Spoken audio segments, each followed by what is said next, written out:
Assalamualaikum everyone. Welcome to learning program. Today lecture is about what is the synchronicity.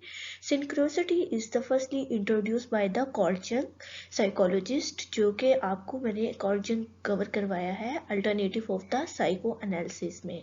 Psycho analysis के जो alternative हमारे पास psychologist आते हैं उनमें Jung है. उन्होंने प्रपोज किया था या इंट्रोड्यूस करवाई थी ये टर्म सिंक्रोसिटी. सिंक्रोसिटी क्या होता है स्टूडेंट?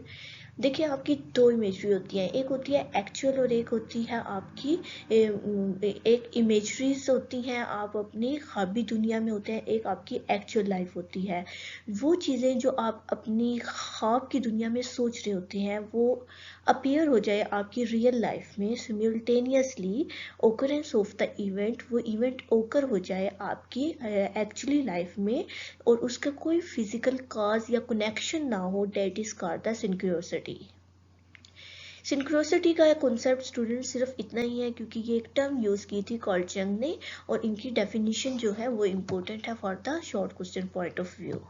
सो स्टूडेंट्स, अगर आपको ये वीडियो पसंद आए तो इसे लाइक एंड शेयर ज़रूर करें और अगर आप इस चैनल पे न्यू है तो इसे सब्सक्राइब करें और बेल आइकन को ज़रूर प्रेस करें. बिकॉज हम शॉर्ट क्वेश्चन जो है हिस्ट्री ऑफ द साइकोलॉजी के वो इस वीडियोज़ में नेक्स्ट आने वाली में सब में कवर करवाऊँगी.